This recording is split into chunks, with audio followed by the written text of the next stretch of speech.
Thank you for good evening. Thanks for joining the Public Safety Subcommittee meeting. Today's March 13th.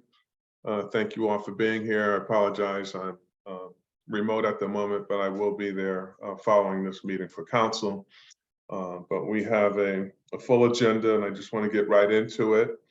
And I know that the chief is not here, but Captain Haydas is going to provide us with the police department update, I believe.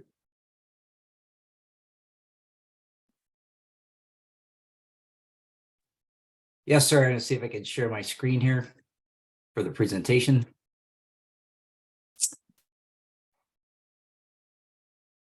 I don't know if that's coming across or not. We see it. Okay. Fortunately, I'm not seeing it. I mean, it's a blank, but it does say you're sharing your screen. Blank page. Blank page. Okay, let me try it again.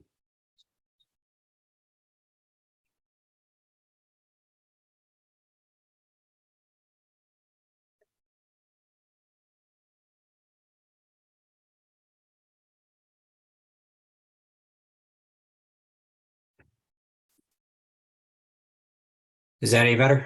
Yes. Okay, awesome.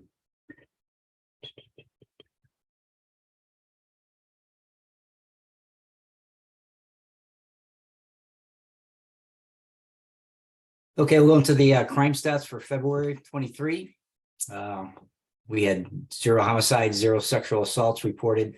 We had 1 robbery. It stemmed from an incident in Hartford. It did occur in Mount St. Benedict, where a phone and a wallet was taken here in Bloomfield, and then fled to our town and went into Hartford. And an arrest warrant is pending for that incident, and we're still looking for the suspect there.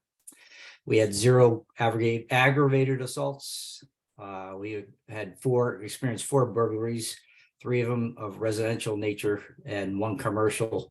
And right now we're working with the residential aspect here with the slider entries with neighboring towns. There's been a couple of those in adjoining towns that we're working in conjunction with those detective divisions, and hopefully we can get a resolution on that sometime soon.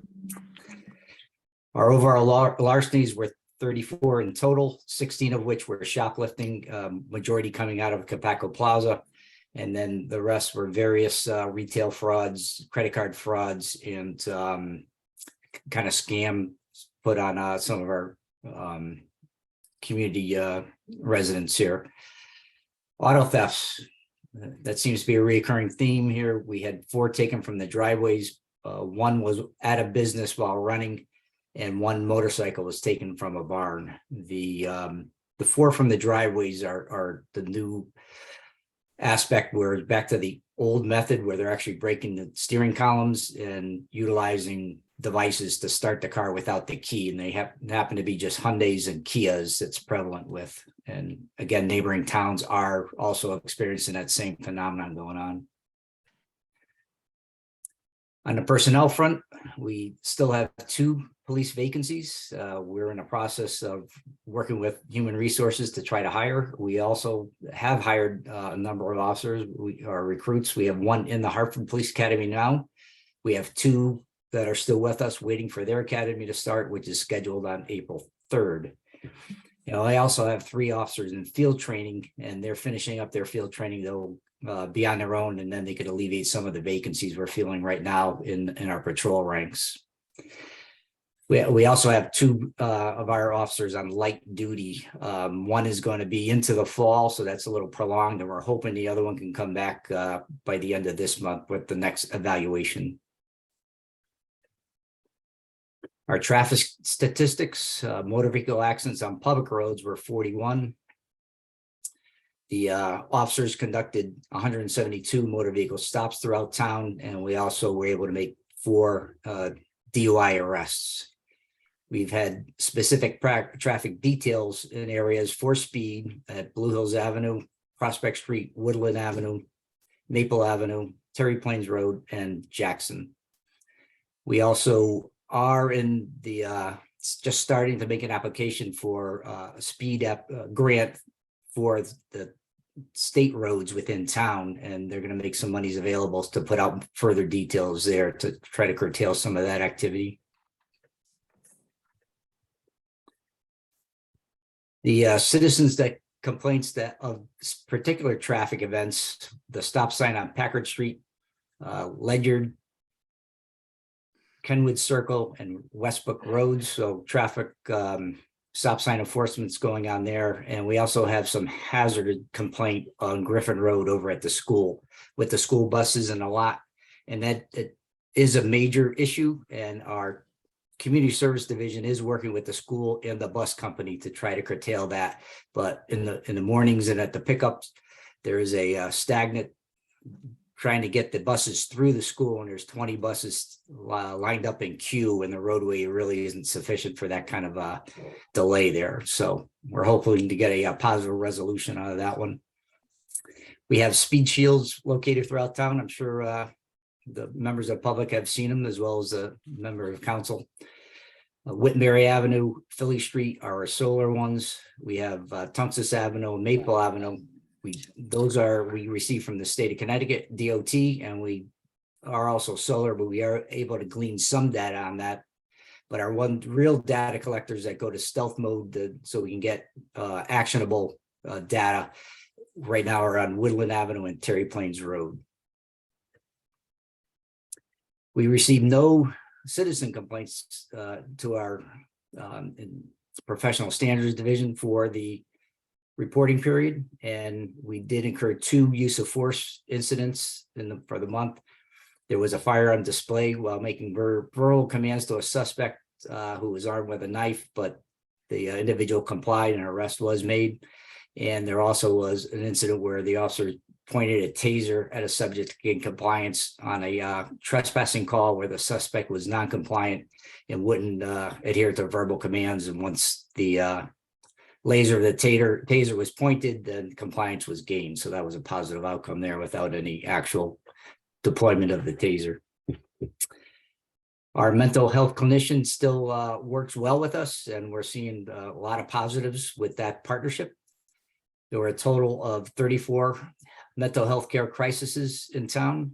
There were live call clinicians responded on scene to 3 of those. The police request for emergency evaluations, there were 19. The clinician had 9 follow-ups to those. They also had 3 referrals that were not police requests, but they were working through their agency. And they served a total of 16 clients for the month. And the ones they were involved with had successful outcomes and resulted in 0 use of force that was required by the police to gain compliance by the subjects, which is a great positive for us. And they have also presented briefings and roll call 11 times for the month. The Bloomfield Volunteer Ambulance, they upgraded their fly car, which is the one that their emergency technician responds to, separate from the ambulance, and it's in state inspection will be on Tuesday, the 14th, which is tomorrow. They conducted 5 CPR classes that provided for the community to take CPR, and they had a total of 45 attendees. They added 3 new members over the past month. So no new members signed up as a result of the increased tax abatement as of yet. However, town residents have worked more shifts to ensure that they have gained the abatement requirements, which is a positive as well. The paid part-time EMT staff continues to work well with the Bloomfield volunteer members and filling all the shifts that are required. And BVA is planning, a social action committee is planning a cookout and an ice cream social on May 22nd at 6 p.m. And that's in celebration of EMS week. And that concludes our briefing for last month. And if there's any questions, I'd be glad to respond. Any questions? Yeah, I have a question, Deputy Mayor, actually a couple.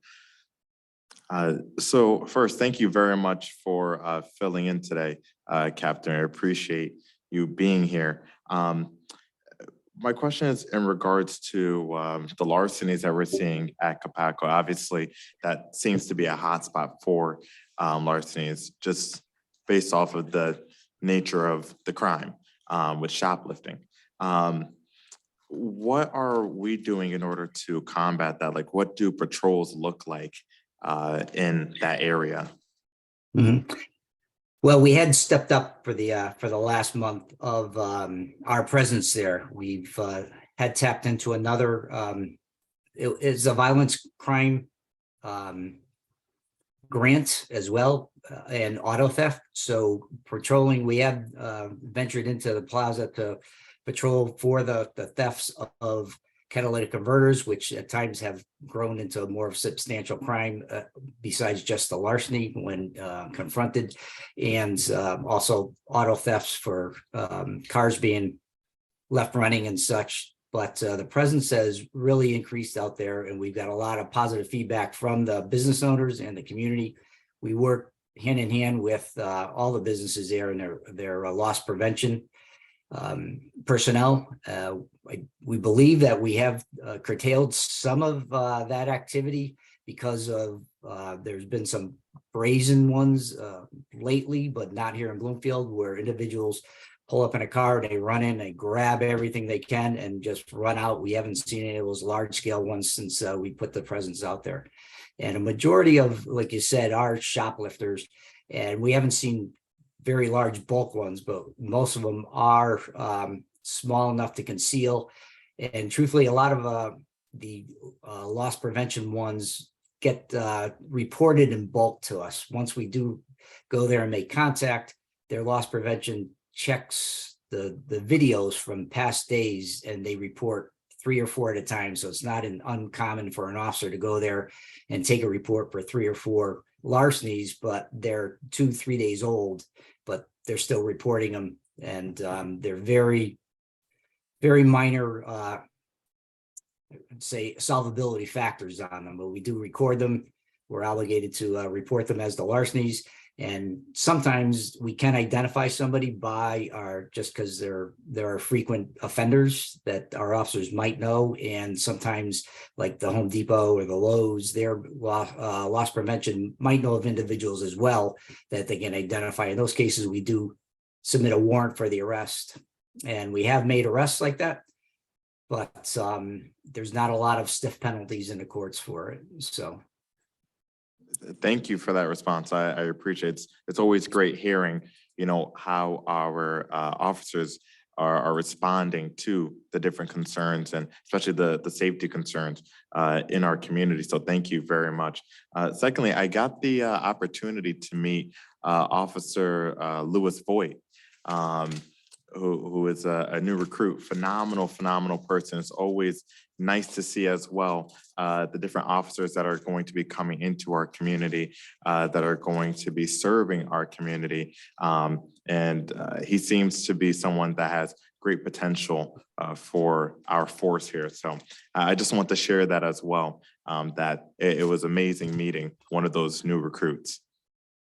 well, thank you. I know our background, our recruitment, and working with human resources, and of course, Chief Hammock very prides himself on the fact that the character of the individual that we're taking on is utmost importance. So most compatibility, but character as well means for a lot to come on board here at Bloomfield PD. Right. Any other questions? Captain, I have one question. We have talked with the chief in the past with respect to the crime statistics. It might be helpful to have sort of month-to-month trends so we can see where there's an increase or decrease from 1 month to the next, or maybe over a 3-month period. It would be helpful if the report could sort of do a side-by-side comparison so that we can look at previous data to make some comparisons to see how we're trending. But based on the numbers, it looks like we're pretty unremarkable with respect to the totality of the statistics you presented. Yes, I'll bring that back to the chief, and certainly going forward, the ones that I'm attending, I will have that in there. We do track them every month. We have a monthly computer statistical meeting with all our supervisors, and we go over the trends and such as to what's going on, and we track how we're doing between previous month and year to date compared to year to date last year, and all of those all that data we do have available, so it'd be very easy to comply. All right, thank you. And then I just have one question. Someone wanted to know, can you provide any more insight into the traffic enforcement on Woodland Avenue? Okay, let me see if I can have access to that right now. Might take a little bit for it to come up. Okay, that's all right. We can circle back during public comment and address that if you.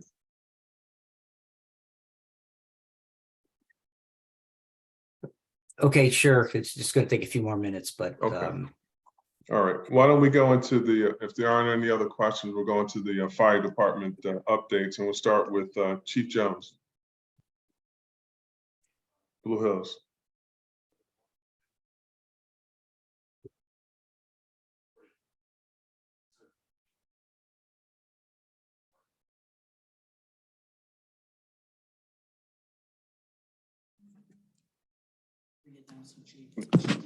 Okay, sorry. For the month of February, there are 36 incidents were reported. Mainly incidents pertaining to water problems, unintentional alarm activations, malfunctions of alarm systems, and incidents involving power lines and motor vehicle accidents. We did respond to 2 incidents that were structure fires, one on 56 Jackson Road that was mainly contained to the basement with minor extension to the first floor. And the second incident was at 109 Rockwell Avenue, where a grease fire extended to the kitchen, but it was contained there. The fire marshal is investigating both incidents. We did have an incident involving a car fire with power lines at the corner of School and Rockwell. Currently, the fire department started an ISO survey. The survey determines the insurance rate that residents and businesses in the district are charged when they purchase insurance based on performances of the fire department. For an example, like the types of equipment, the hydro capacity, number of members, things like that. This is a long process which involves someone, field analyst coming to the department to review our findings. The projects and events, plume event system that extracts exhaust emissions has been installed at Station 1. Now we're getting quotes for Station 4. I believe in my last report, I said that all stations were equipped with this exhaust system, but it's not. Station 4 is not. So we're planning to do that station, and then we'll have all stations in compliance with that. The community involvement, we're still in the planning stages of the Juneteenth parade and community day event, which will be held June 16th, movie night June 17th, parade, and a community cookout on June 18th. Training and recruitment, 3 of our new firefighters are taking Firefighter 1 class. They're doing very well. Our training officer, Captain Janai, also works with them to make sure their skills are enhanced and to keep them motivated. Recruiting, we have several new volunteers that are in the process of joining the department pending their paperwork. And in 2 weeks, our department will be hosting training on solar panels at our Station 1. There's been a lot of interest in area departments to send their personnel to the class. And that pretty much concludes the Blue Hills Fire Report. Thank you, Chief.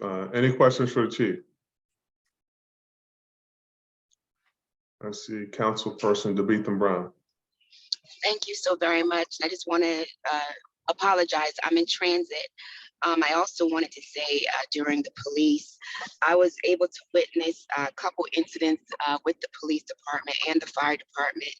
And I just want to thank them for the way they handle our residents in the midst of dire circumstances and troubling events, they were very cautious. They were very respectful to the residents, especially the fire at Rockwell in school. It was a very traumatic situation for the young lady and her son, and both the fire department and the police department treated them with the utmost respect and care. So I just wanted to say thank you for all that you do on behalf of our residents. Thank you. Great. Okay. Any other questions, comments, or concerns from members of the council? If not, we'll head over to the Center Fire District with Chief Barnard. Excuse me. Good evening, everyone. For the month of February, we had 34 calls for service. 2 of those calls were structure fires, which prompted a dual response to the Blue Hills Fire District. We responded to 3 motor vehicle accidents with injuries, none of which were serious. We also responded to 4 separate power line / pole damage due to a wind event on February 24th. And we also responded on February 20th to 33 Mucko Road for a fire alarm at the Windsor Sanitation Company and found that an excavator had damaged a wall at the location. The building department and the fire marshal's office were notified and they took over the investigation. As far as projects, an update on our ladder truck that has been out for repair. The ladder truck has been completed. It had to go through extensive testing, which everything passed, and the truck is now back in town and back in service with us. The Company 3 project at 360 Tungus Avenue for the new firehouse is in the final stages, and the notice has been posted in the Hartford Current for the bid due date, which is Wednesday, April 5th. We recently signed a new contract with Goosetown Communications in Bloomfield to upgrade our Motorola radios to new Kenwood radios, as our Motorola radios are significantly older and pretty much becoming obsolete, slow but sure. We've received some new rescue equipment to add to our existing equipment, which is a brand called Paratech. They manufacture different types of airlifting bags, struts, and shoring equipment. Right now in the center district, there are currently 3 new apartment buildings under construction. Jerome Avenue is in the framing stages at this point. Jolly Drive, which is basically completed above sealer sprinkler testing in the apartment areas.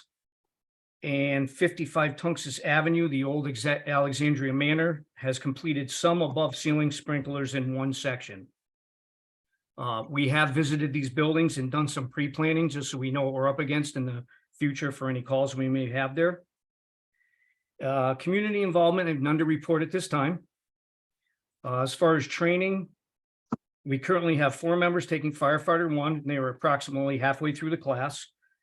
We have 1 member taking firefighter 2, which is approximately halfway through the class. We had recently 3 members that took the fire officer 1 class, which has already been completed, and they are either in the testing process or have completed that. And in the near future, we have 1 member that will be taking a fire officer 2 class. I mentioned last month, we hosted an electric vehicle class. It seemed to go very well. We had a very good attendance, and it seemed that all the attendees learned quite a bit from the class. In March, we will be having our hazmat training coming up. And at this time, we have 37 members in the department. That concludes the Center District report. Thank you, Chief. Any questions for the Chief on the Center Fire District?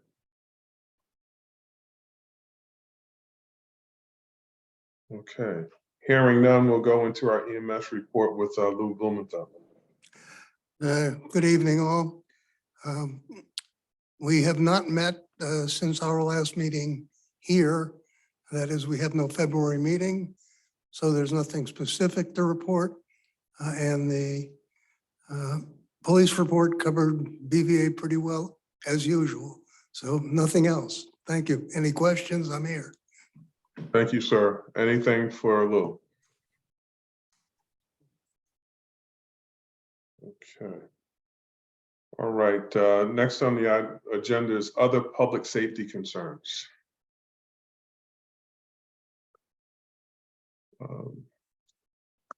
I guess, Captain Haydaz, I did have a quick question. With respect to, I saw in the news that there was a fatality of one of our residents on Albany Avenue, Hartford. Yeah, I don't know if it was yesterday or the day before. Do you have any information that you can share with us about that incident? Yes, unfortunately, no, I don't have any specifics of what it was, other than, like you had mentioned, it was in the overnight, 2-3 o'clock in the morning and on Albany Avenue, but nothing that was brought back to us, so I don't know what the circumstances were of that. Okay, thank you. And just on a sidebar from the Woodland, what I've been able to glean from here could probably get more once I get into it with our calls for service and such. But on Woodland, we did have 7 motor vehicle details for the month of February Okay, on Woodland. Yeah. thank you. Let me see, there was a speech.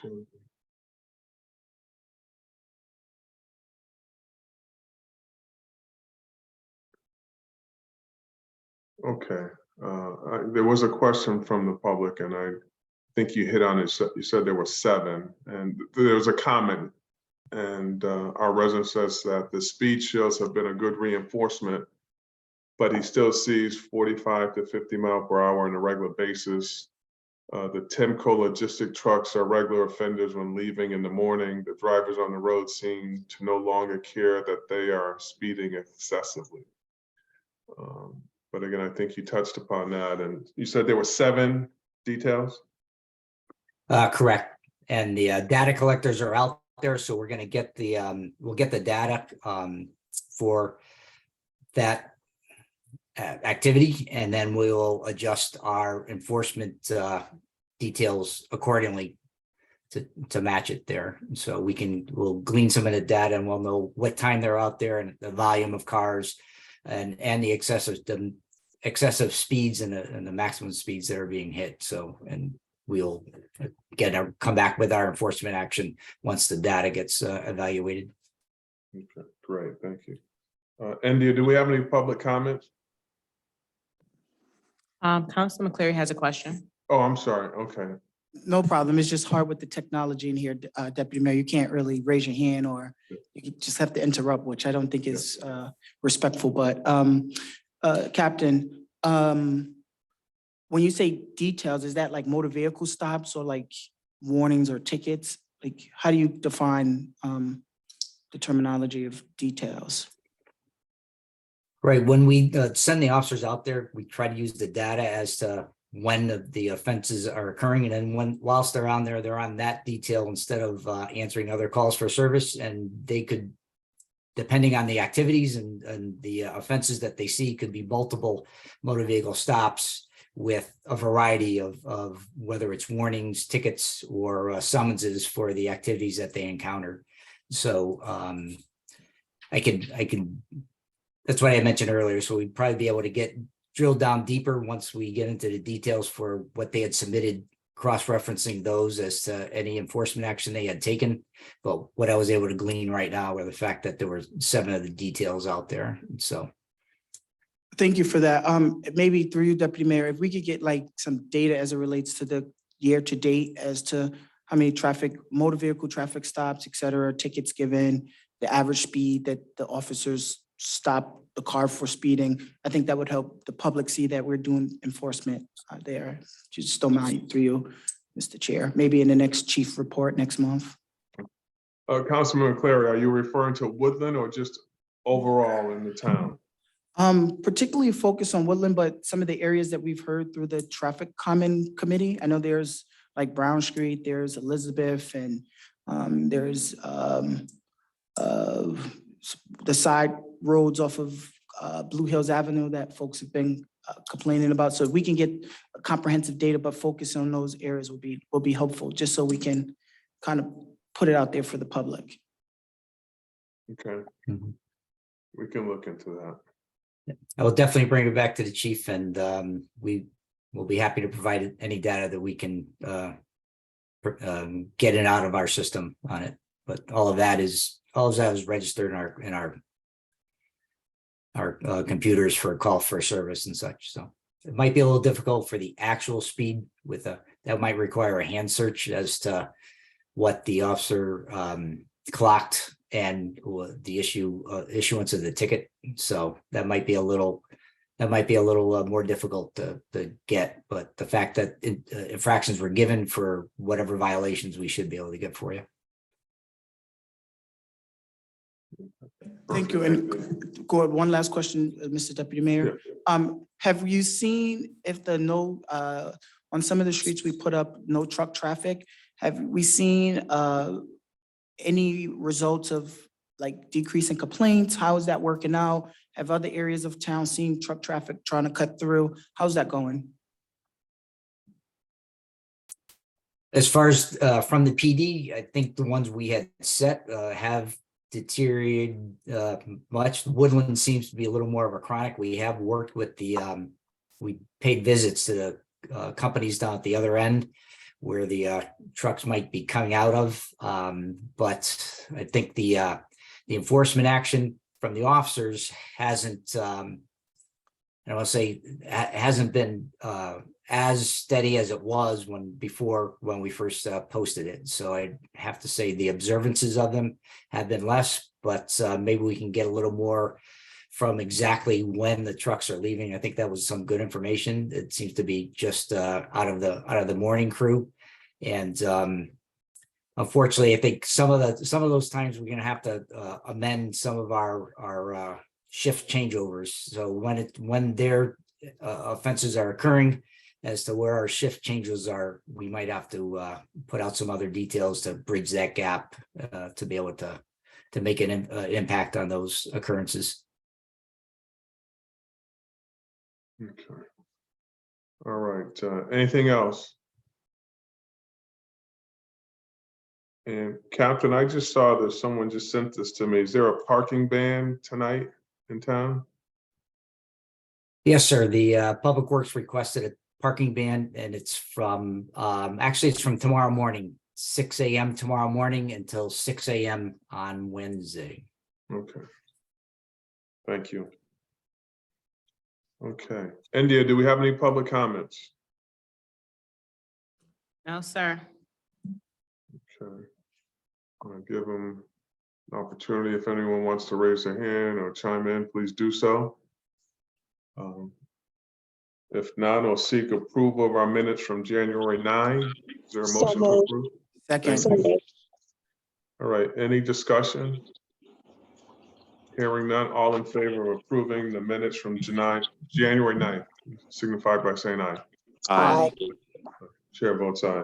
All right, and also we'll entertain a motion to approve the minutes from February 13th. So moved. Second. Thank you. Moved by Letha Brown, second by Council. Any discussion on the motion? All in favor? Aye. Aye. All right, the motion carries. The chair votes aye. And anything before we adjourn? If not, thank you all for your time.